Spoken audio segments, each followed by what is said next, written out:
Everyone has experienced being insulted.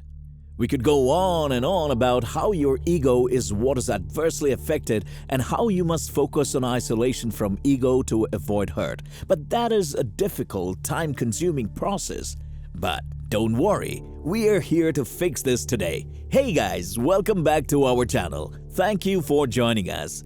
Today we will discuss how the blackout method could help you cope with any insult. Stick till the end of the video and you can too take on insults like a boss. Do hit the like button if you found this interesting. When people are insulted, they either retreat into their shells, strike back, become defensive, or indulge in self-doubt and anguish. So, how do you take something that appears to be insulting, slighting, or targeted in your stride? Insults are not limited to what is communicated verbally. They may be directed at you indirectly through jokes, mean-spirited compliments, imitation, expressions, false smiles, or disconcerting comments.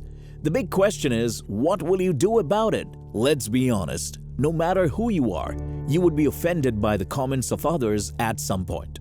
You cannot control what others say to you, but you can control how you respond. Resist the urge to strike back. When you react rashly to a perceived insult, you allow your emotions to take control. Returning the insult also complicates determining the motivation of the remark. The person could have been humorously teasing you, and you exacerbate the situation. Furthermore, when you react angrily to an insult, you give the person insulting you power. You may also make this person appear to everyone else as a victim. The first and foremost thing you can do is regain your composure. The essential first step in dealing with an insult is to be in the right mind, even though simply reacting is playing to their tune. So, the first move is to look at people calmly or hilariously and focus on a couple of deep breaths to relax. The nature of the insult would naturally influence your reasonable response. If it occurs in your workplace and is discriminatory, threatening, or sexist, the best course of action is to walk away and report it to management. Let them deal with the consequences of their insults. It's not your burden to bear. It's not tattling, it's self-respect. There are several ways to react to an insult in a personal context. Some choose to be angry, others choose to ignore it, and still others might very well choose to revert the insult in the same tone or with a sense of humor. Anger is the weakest emotion because it shows that it has adversely affected you, that you are upset, and thus invite more insults. Anger makes us feel unstable, and it has the same influence on our bodies as being chased by a wild lion. And it isn't easy to calm down once you've become destabilized and your adrenaline has kicked in. And you end up making more mistakes, and your body is now undergoing what amounts to nuclear meltdown. It's difficult to believe, but many people have died in some way over something as simple as getting too angry in their lives. Because an insult is an insult. You should never react to an insult with anger. To us, humor is always the smartest method forward. George Bernard Shaw and Winston Churchill have a lovely exchange in which they demonstrate great wit in insulting exchanges. "I'm embedding 2 tickets to the first night of my new play. Please bring a friend if you have one." Shaw invited Churchill to his new play. "I cannot possibly attend the first night, but I would attend the second if you have one," Churchill replied. However, not everyone has the presence of mind or wit to hand, particularly when things are going wrong. You can always control your way of standing up for yourself while not getting offended as an insult. Only when you respond to an insult does it have power, and your responses are completely under your control. It's unrealistic to assume a klutz to be anything other than a klutz or expect them to be decent, so your strength lies in handling a situation.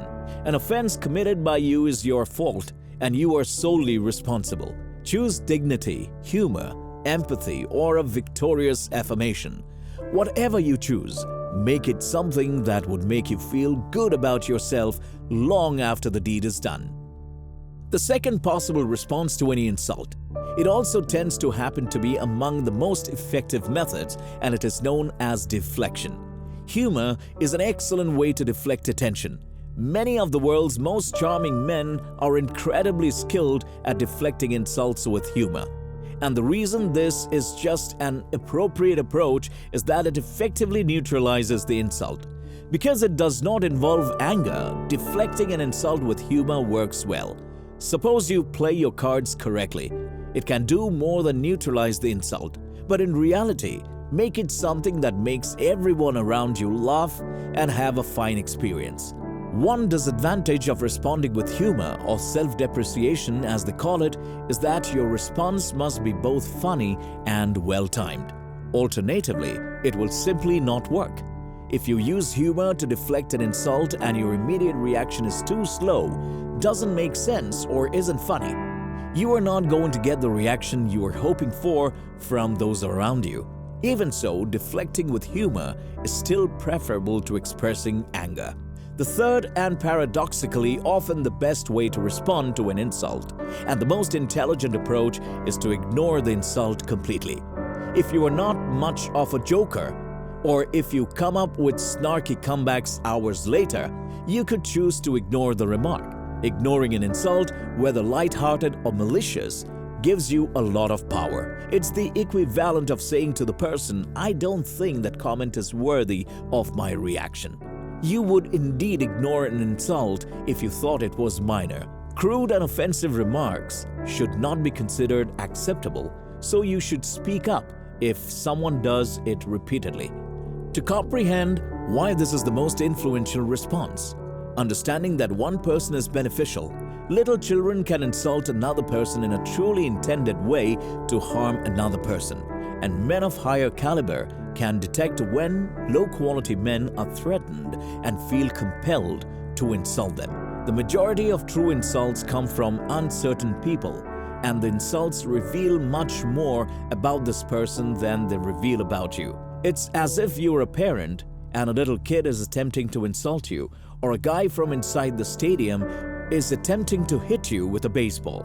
While you are standing outside, ignoring an insult directed at an insecure man appears to be the weakest response, when in fact it is the most compelling. In addition, completely ignored the insult, you are effectively subcommunicating with everyone around you. This is the individual who is insulting you. It is of such insignificant worth or significance that the insult fails to register. You are saying that the other person isn't worth your time to respond to. Put the best response to most insults, when they come from people with whom you have no relationship, is no reaction at all, since no response renders the insult powerless. But what if you know that the person who is insulting you? What if you look like one of your friends or even a girl? In these circumstances, you have two options: deflect with humor or respond in kind. That is, to send an insult right back at them. And both of these comments in response have the potential to be very effective. However, they both necessitate a certain sense of humor or mental sharpness. So if you don't have this, these reactions might not be very effective. Other individuals have viewpoints. The world would be less fascinating if everyone shared the same loves and dislikes. The world would be less fascinating if everyone shared the same loves and dislikes. Try not to take an insulting remark individually if it was made due to differing opinions.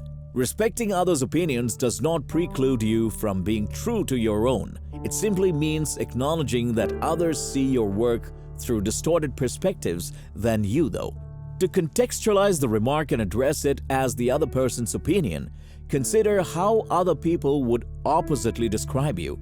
Your co-worker may have called you lazy, but your partner always compliments you on your ability to take the initiative and put in maximum effort. A contradictory example confirms the statement as someone's opinion rather than fact. Insults could make you feel like you are in the center of attention or be attacked. Pause for a moment before attempting to deal with being insulted. It prevents you from insulting the person back, which could damage your reputation. It also gives you time to consider the insult and determine the motivation. However, at the end of the day, it is critical to mind that any response or even no response is always preferable to responding in anger or becoming enraged about it. You must realize that words on their own have no adverse effect, They only have power because of our reactions to them. And for the most portion, we have control over how much power we give them. With that in mind, how do you think you would react to an insult? Do let us know in the comment section. Well, that's all we have today.